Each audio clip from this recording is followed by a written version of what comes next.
G. Bush, you mentioned offensive line play earlier. We're going to talk about some of the moves the Browns have made in totality with the offensive line. But Benjamin Solak, who's been on our show before, had his annual first week of free agency awards. And the Browns... We've been waiting for these with bated breath. We have. Well, the Browns got an award this year, and it was the classic overpay for the 1,001st time, and he gave it to Zion Johnson. It was a much longer write-up. I kind of summarized and paraphrased it. This is what Ben Solak had to say about the Zion Johnson signing, why he thinks it's an overpay, and then we'll discuss my follow-up question is if it even matters. But this is what Ben Solak of ESPN had to say.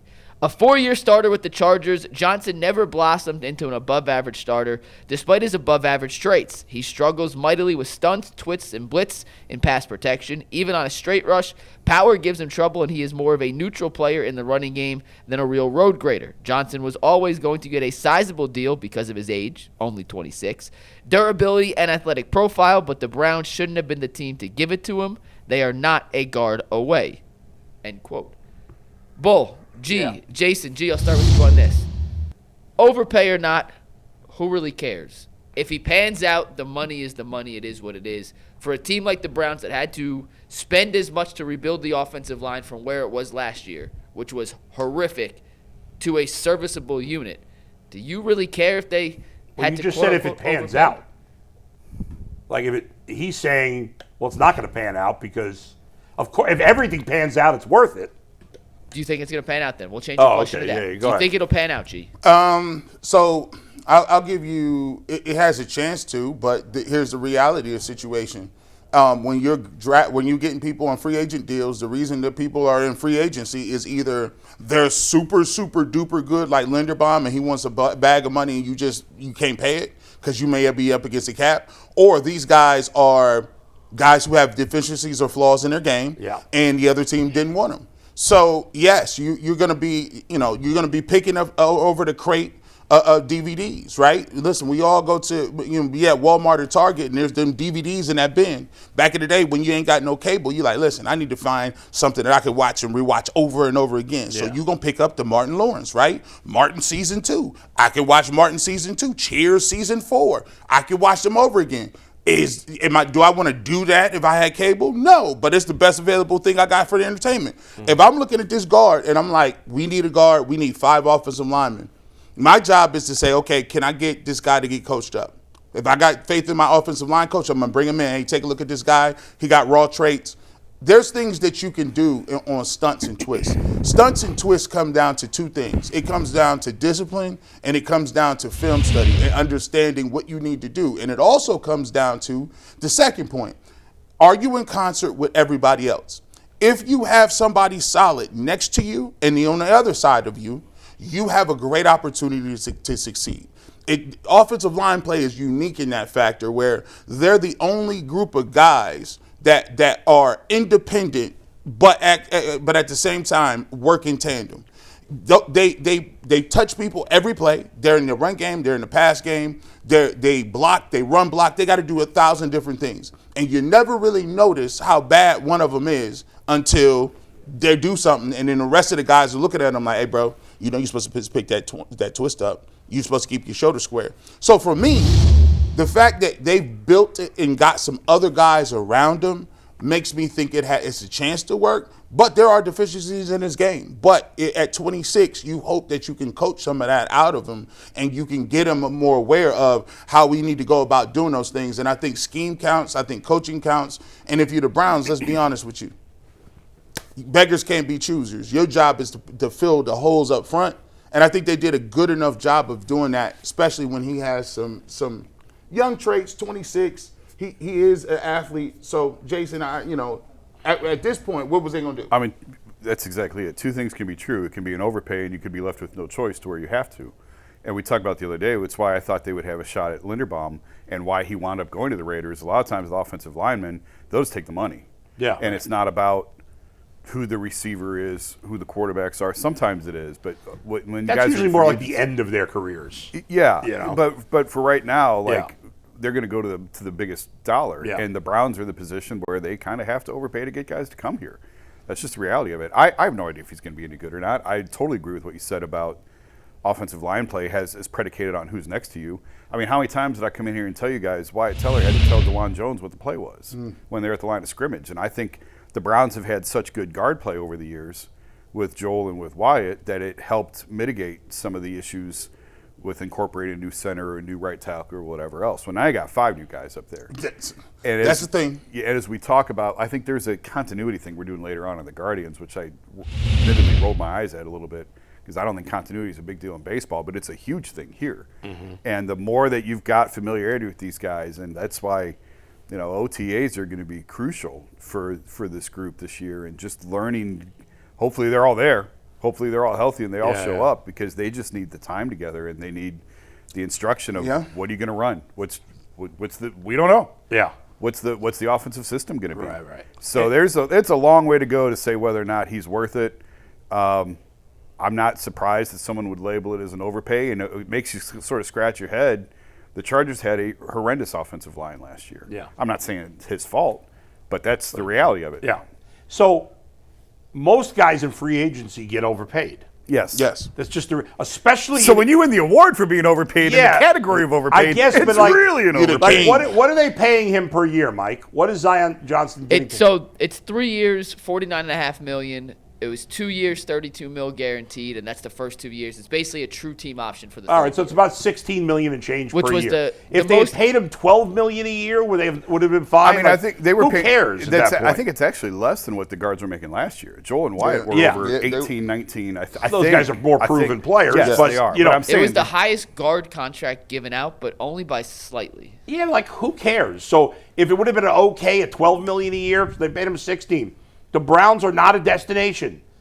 So you got to pay more to get a guy. That's just the way it is. So if you're going to spend money in free agency that's a little over the top, I'd rather spend it on a 26-year-old who was a first-round pick who may have potential. And if he stinks, okay. He stinks. The Browns were terrible across the line last year. Now, left guard was their best position because Joel was their best player still at his age. But what they did overall with the offensive line, it was desperation mode. Andrew Berry has done a terrible job of building an offense. They have, outside of Judkins and Fannin, he has done nothing for the offense. And so you have, in the last 5 years, 6 years, you have done nothing to improve the offensive line. You have barely put any resources into new players. They put resources into guys who were already here, but you haven't drafted many offensive line in recent years. Offensive linemen, they've all been, the ones you've drafted have been at best average, and really not even that good. And so you left yourself in a spot here. But once they were in this spot, considering the spot they were in, I think they did a good job. That they now have guys who are at least okay, serviceable NFL players. They didn't have that last year. Not at tackle. At tackle. They now have that at right tackle. They have it at guard. They had it at guard last year. They have it at guard again. They probably have it at center now. And you're going to draft a left tackle. So, it's a little bit of an overpay, but who cares? It doesn't matter. I used this analogy on Wednesday. None of you guys were here, so I'll I want to see if the same analogy I got. You give yours first. Go ahead. So I said Andrew Berry might be the worst offensive line drafter in the history of football. Like, he's 6 years, they have no serviceable offensive linemen. Injuries played a part of it, whatever. It's like if you live by yourself and you can't cook, but you keep buying groceries and you keep trying to buy groceries, you keep screwing up the recipe. At some point, you say, screw it, I'm door dashing. And you're getting a premium charge on DoorDash for the delivery fee and the DoorDash fee. And guess what? You also get high cholesterol. If you want to eat, you gotta do it because you can't cook it for yourself. If you gotta overpay for a little bit in free agency because you haven't been able to find offensive linemen in other avenues, then so be it. And to your point, Bull, if you like Zion Johnson at $14 million, but you think who cares? Yeah, the Browns I don't have found know. ways Maybe to he manipulate would the cap have not liked it in any price. situation. If Ben Solak thinks it's an overpay, so be it. But you gotta get offensive linemen one way or another. You've had no luck in the draft. If you gotta pay the DoorDash premium to get them here, then pay the damn DoorDash premium. Gee, how'd I do? They looked. I like that. You like that? I really did like that. Like they looked at him as their, they targeted him as the guard they were most interested in, and so it doesn't mean they're right. they could end up. Maybe they should have targeted Chris Paul, who still hasn't signed yet. They were reportedly in on Elijah Vera Tucker. Elijah Vera Were Tucker. outbid by New England. But time will tell. The guy's young. You don't usually get a 26-year-old first-round pick. You know, Who hasn't been terrible. He's just been. The analogy I had was I compared it to baseball. Like, he's sometimes up front, you just need innings eaters. Right, yeah. You need that's right. guys in the bullpen who are going to be available, can eat up some innings. They're not going to be anything special, but you will at least want a high enough floor that you can eventually get a read on the quarterback. You want to build your roster enough to a point where there is no excuse. There is no like, hey, well, you know, if your receivers and offensive line are bad, at least you build it up to a point where you can have a clear evaluation to say, okay, is this guy going to be it or not, and to see if he can be a quarterback. So this guy's going to eat some innings. Hopefully he can stay injury-free. Hopefully some of these other guys can come around and you get something from him as well. But what you want to do is you just want to give yourself a higher floor up front where you don't got guys whiffing blocks on critical plays, jumping off sides. Just give me average offensive line play and see what we're looking at. Yeah, people get so caught up in how much money he was paid. Unless it stops you. Like, yeah, the Browns have done such a terrible job with getting players, and the Deshaun Watson contract in particular has prevented them from doing some other things. Absolutely. It has, it's right? It's foolish to say otherwise. Right. But this is an extreme situation. Most teams are never in this spot, especially a team that has an advantage over every other team because their owner is willing to kick it. The Browns had to be so historically terrible for it to even be a factor in their case. Yeah. And sometimes you just got to pay a little more. Whether they paid this guy $16 million or even $10 million, that doesn't matter in the end. You know. But yeah, had they not screwed up these other things, maybe they would have had Tyler Linderbaum and they would have paid him, and you know, whatever. You know what they were in on Linderbaum and got outbid. So. You know, in a perfect world, they would have signed Linderbaum. You would have put Jenkins at left guard, Linderbaum at center, Tevin Jenkins at right guard, Titus Howard at right tackle. And then you would have, you know, you draft your left tackle. You were saying something. If you looked at his stat sheet and it said that he played 14 games, started 14, yeah, I'll take it. Because if you start 14 games, that means for the most part, maybe you were out a couple of games because you were injured, maybe you couldn't go, but you gave me a level of stability where if he starts all the games, that means he's Didn't he? I think he did last year. Who, Zion? Yeah. Zion's only missed 2 games in 4 years. If I look at the end of the year and he started all the games, that means he did a good enough job that he didn't get replaced and he was durable to a point where there was some continuity up front. And if you could do that and you don't have to get replaced because you're one of the worst guards according to PFF or you can't, you know, keep the quarterback right, I'll take it. Are Howard and Jenkins, have either of those guys been injury prone? Jenkins, Elton, the one they signed from Green Bay, broke his leg last year. He's coming off a broken leg.